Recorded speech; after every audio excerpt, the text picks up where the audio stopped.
पहले मैं ऊर्जा का जो एक प्रस्ताव था उसकी बात कर रहे हो। विद्युत निरीक्षक आपने सब सुना होगा, विद्युत सुरक्षा निदेशालय जो हमारा है उसमें नियमावली बनाने का विषय था। भारत सरकार ने इलेक्ट्रिसिटी एक्ट 2003 पास किया हुआ है, विद्युत अधिनियम। उसके तहत भारत सरकार ने अपनी नियमावली बना दी है। उसमें इलेक्ट्रिकल इंस्पेक्शन के सारे प्रावधान उसमें आते हैं। उसी के क्रम में राज्य सरकार को भी उसकी नियमावली बनाना अपेक्षित था। जो सेक्शन जो विद्युत अधिनियम है उसका सेक्शन 162, 180 के तहत राज्य सरकारों को भी बनाना था अपेक्षित, लेकिन यहाँ अभी बन नहीं पाया था। अब हम उसकी नियमावली बना करके लेकर के आए हैं। इसमें हमारे जो चीफ इलेक्ट्रिकल इंस्पेक्टर हैं और इलेक्ट्रिकल इंस्पेक्टर विद्युत निरीक्षक जिसको बोलते हैं, उनकी अर्हता जिसको क्वालिफिकेशन कहते हैं, कि उनके पावर क्या क्या होंगे, उनकी शक्तियाँ क्या होंगी और कार्य क्या होंगे, फंक्शन क्या क्या होंगे, ये सारा कुछ उसमें परिभाषित किया जाता है। इस नियमावली को आज राज्य मंत्रिमंडल ने मंजूर किया है। इसमें कैसे इंस्पेक्टर जो है वो किस जगह पे उसको जाने का अधिकार होगा, कोई रोक टोक नहीं करेगा, किस इंस्पेक्शन के पहले और इंस्पेक्शन के बाद वो क्या क्या प्रक्रियाएं अपनाएगा, ये सारी बातें जो है इस नियमावली में आती है, जिसको आज माननीय मंत्रिपरिषद ने मंजूर किया है।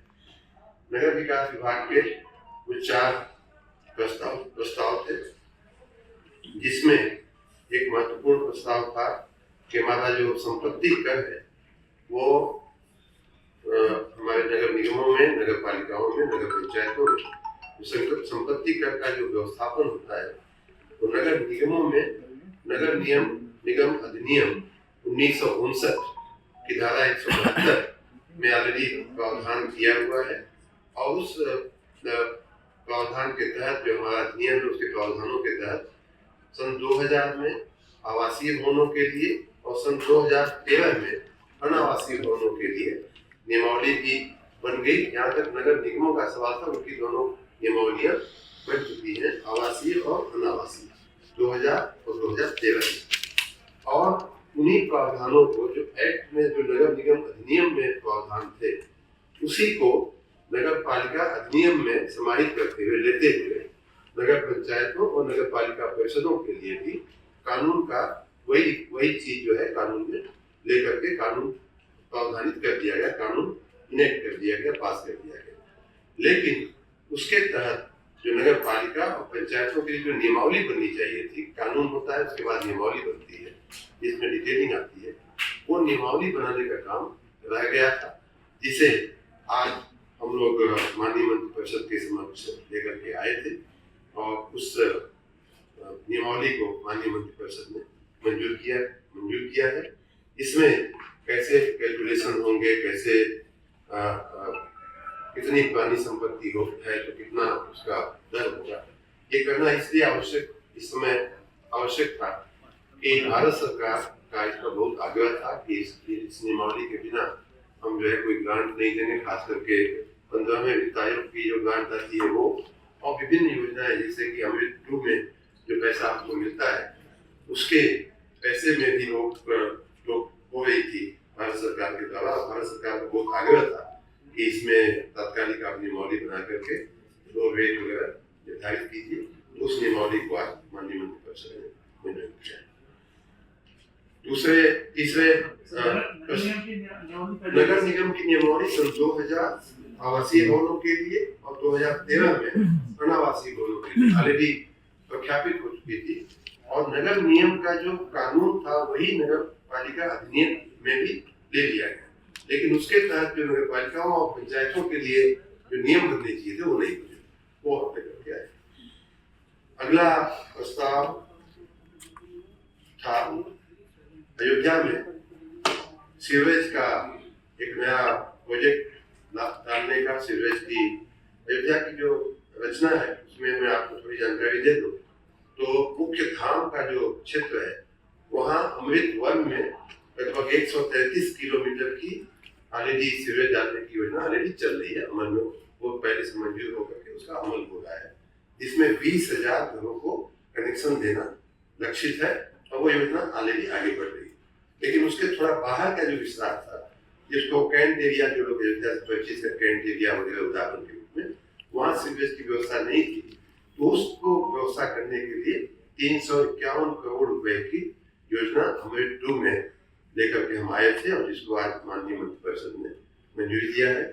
इस योजना के कार्यान्वयन से लगभग 28,000 एग्जैक्ट फिगर है 27,928 घरों को सीवेज का कनेक्शन दिया जा चुका है। और अगला जो प्रस्ताव है उसी में सुधार के लिए हमारे प्रस्ताव थे, उसको भी मैं बता देता हूँ।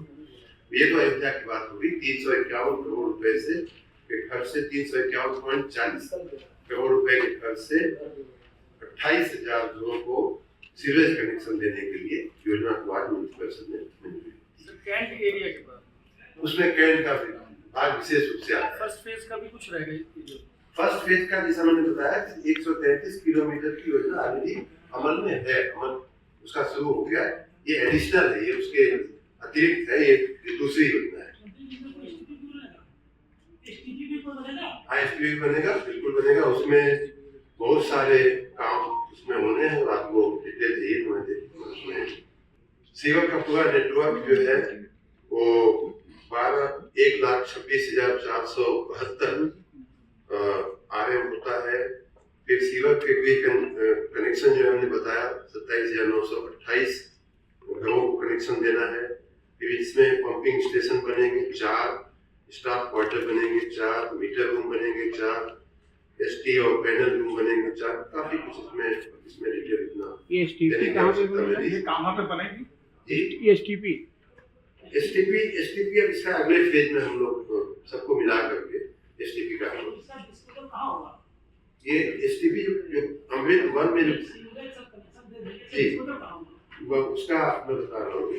इसमें अन्य चीजें जो है पंप हाउस है, एक बड़ा आमूल जो उसके फंडिंग पैटर्न में सुधार करने के 2 प्रस्ताव थे। इसमें अमृत 1 योजना, जैसा कि मैंने बताया कि पहले की योजना चल रही है, उसमें जो उस समय की अमृत 1 में जो व्यवस्था थी उसमें यह था कि 10 लाख के ऊपर के जो हमारे जो निकाय थे, 10 लाख की जनसंख्या वाले, उसमें केंद्रांश 33.33% होता था, राज्यांश 36.67 होता था और निकायांश 30% होता था। 10 लाख तक के जो निकाय थे, मतलब 1 लाख से 10 लाख मान लीजिए, उसमें केंद्रांश 50% होता था, राज्यांश 30% होता था और निकायांश 20% होता था।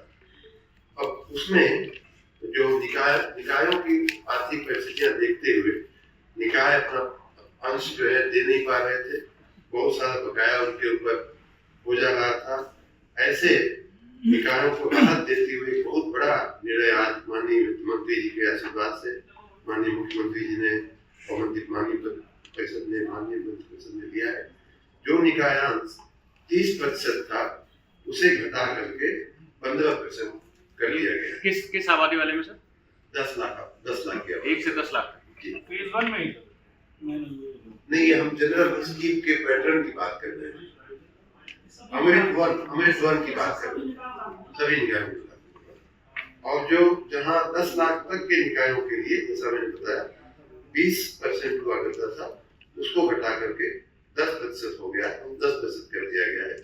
और उसी अनुपात में सर एक बार इसको फिर से क्लियर कर, 1 से 10 लाख की आबादी एक है और दूसरा 10 लाख से अधिक है क्या? 10 लाख तक, 10 लाख के ऊपर की आबादी और 10 लाख तक की आबादी। 10 लाख तो अमृत 1 में 2 ही कैटेगरी थी। 10 लाख तक की 10 लाख की आबादी में जो निकायांश था वो 20% हुआ करता था, उसको घटा करके उसका आधा 10% कर दिया गया। और 10 लाख के ऊपर वाले में 30% हुआ करता था, उसको घटा करके 15% कर दिया गया। 50 मतलब उसको आधा कर दिया गया, जो निकायांश अभी तक था। और उसी अनुपात में राज्यांश जो है, केंद्र का अंश वही रहेगा, उसी अनुपात में राज्यांश बढ़ जाएगा। अभी तक 10 लाख के ऊपर वाला का राज्यांश 36.67% होता था, वो बढ़ के 51.67 हो जाएगा। और जो 10 लाख तक वाले में 30% हुआ करता था, वो राज्यांश बढ़ करके 40% हो जाएगा। अमृत 2 योजना में भी इसी प्रकार सुधार पैटर्न में सुधार किया गया है। उसमें 3 कैटेगरी थी। 1 लाख के नीचे वाले निकाय, जिसमें अभी तक निकाय 20% हुआ करता था, उसको घटा करके 10% कर दिया गया है। 1 लाख से 10 लाख वाले निकायों में निकायांश 20% हुआ करता था, उसको घटा करके 10% कर दिया गया है। और 10 लाख के ऊपर वाले निकायों में 30% निकायांश हुआ करता था, उसको घटा करके 15% कर दिया गया है।